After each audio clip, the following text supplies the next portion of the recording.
Hey guys, welcome back to another Battlefield 2042 video. They've been getting more rare lately, not gonna lie, but I guess that's a good sign and might mean that we can start talking about official details for the next Battlefield soon, and not only leaks and data mining, at least hopefully.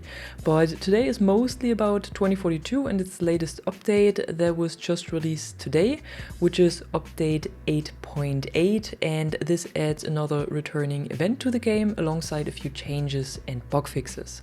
As usual, I will only go over the most important things here in this video, but if you want to read through the full notes yourself, you can find a link to them in the description below. But there's really not too much more to read in these notes. And we're gonna start with the returning event. This time it's the Battle of Nordvik that I think was part of Season 3, which seems like ages ago actually, but maybe because it was like 2 years ago already. And you can now find it on the start screen again with its mode and also some new rewards. And this event will run for 2 weeks again until June 10th. And the mode you can play this week is Conquest Assault, but I'm not sure what the mode will change to next week or if there's another mode added next week. But in the description it says week 1 marks the return of Conquest Assault, so I'm guessing that in week 2 we will see another mode. If you haven't played Conquest Assault before, this is pretty much the normal 64-player Conquest experience, except that at the start of the match one team is holding all objectives but starts with a lower ticket count, and the other team needs to take the objectives back and has a higher ticket count. But during the match it usually evolves into a normal match of Conquest. At the beginning though, it feels a bit like a mix of Conquest and Breakthrough, only without the sectors. And of course there are also 3 rewards again that you can unlock during the next 2 weeks, and these are a specialist skin for Thane, a weapon skin for the BSVM, and a vehicle skin for the M1A5. As usual, you need to earn ribbons to unlock these rewards, and these can be earned in any game mode this time and not necessarily in the event mode. At least there is nothing in the description where it says that you only need to play the event mode or that you get double ribbon progression when you play the event mode. But I haven't tried it yet, so maybe you still get double ribbon progression when you play the event mode. You can just try it out. In the store you can also find 3 event bundles alongside 2 normal bundles, even though I don't know why these 2 normal bundles are in the store as well, because this is pretty unusual when we have an event running, because then we usually only have these event bundles. But this time we have these 3 bundles for the event, 2 single bundles and 1 complete bundle with all of the event cosmetics that are available.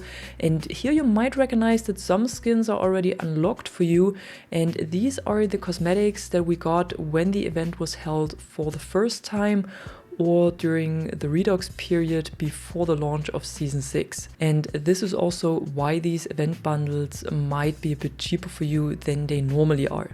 And like I said before, in addition to this there are 2 normal bundles, one with a focus on Blasco and sniper rifles, which actually looks really good, and the other one with a focus on 2 stealth helicopters.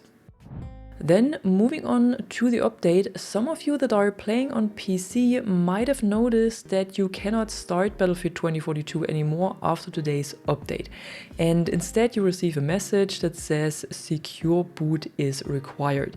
And this is not a bug, but instead it's a new layer of security that was added with the update, and that is supposed to keep cheaters away from the game, or at least more cheaters than before. Now of course this only affects you when you're playing on PC. When you play on consoles, you can fast forward to the next chapter. But if you play on PC, you need to enable Secure Boot now in your BIOS if you haven't done this before, otherwise you won't be able to play 2042 anymore. Now, to enable Secure Boot, you need to have hardware that supports this feature and run either Windows 10 or 11, and I think when you can run 2042 in general, then you should have hardware that also supports Secure Boot. And if you have played played games like Valorant, for example, before, you should already have it enabled, because this is a game that also requires this feature. If you still need to activate it, however, you can find a link to a full overview in the description below and also in the pinned comment that was provided by EA alongside of the announcement to secure boot. So just work your way through this and follow the necessary steps and you should be fine. It's not too hard to follow. It can be a bit of a hassle though, but unfortunately it's needed if you want to keep playing 2042.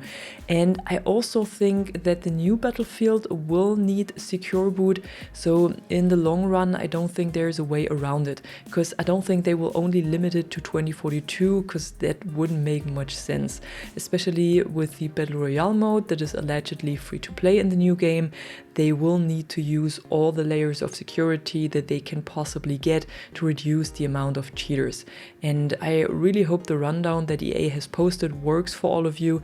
If not, you can surely ask for help on the official Discord or on Reddit. I'm sure there will be someone who can help you.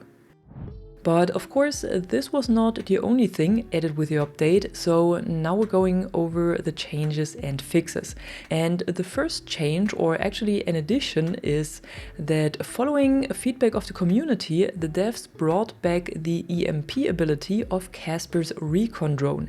This was removed quite a while ago as part of a larger specialist overhaul, but now it has returned, just not exactly in the way it was back then. Instead, it got tweaked a bit and can now only be used to interact with and destroy enemy gadgets and equipment, such as Blasco's infiltration device or the spawn beacons, for example. But the drone's EMP blast cannot be used against vehicles anymore, and also not against the robot dog ranger. I'm not quite sure though if it still works against enemy drones and the EOD bot, and I also hadn't had a chance to try it yet, so if you know more about this, let me know in the comments below. However, to destroy Blasco's device behind enemy lines, or one of Boris' turrets, or a claymore that might be blocking a ladder for your teammates, that's what works again. The only downside is that the cooldown seems to be longer than it was before, and you cannot use the thermal vision of the drone during the cooldown of the EMP blast, because both mechanics are connected.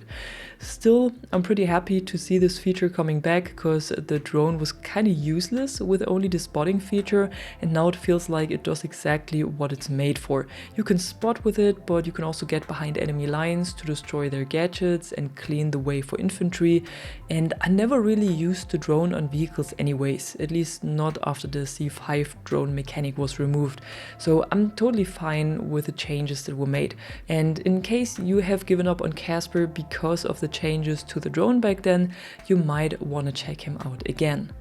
Another good change that was made is that they reduced the accuracy of AI soldiers when firing rocket launchers against airborne vehicles, so you have more space now and a higher chance of survival when moving around with the aircraft.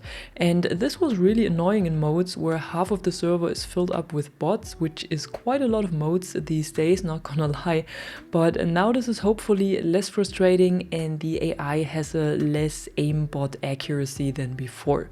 Additionally, they have fixed the bug where some vehicles would be marked as unavailable in breakthrough even though they were available, and there was also new lore added to the codex, but I can't really tell you what was added exactly because I completely lost track of the codex and its content, and I'm not really reading it anyway.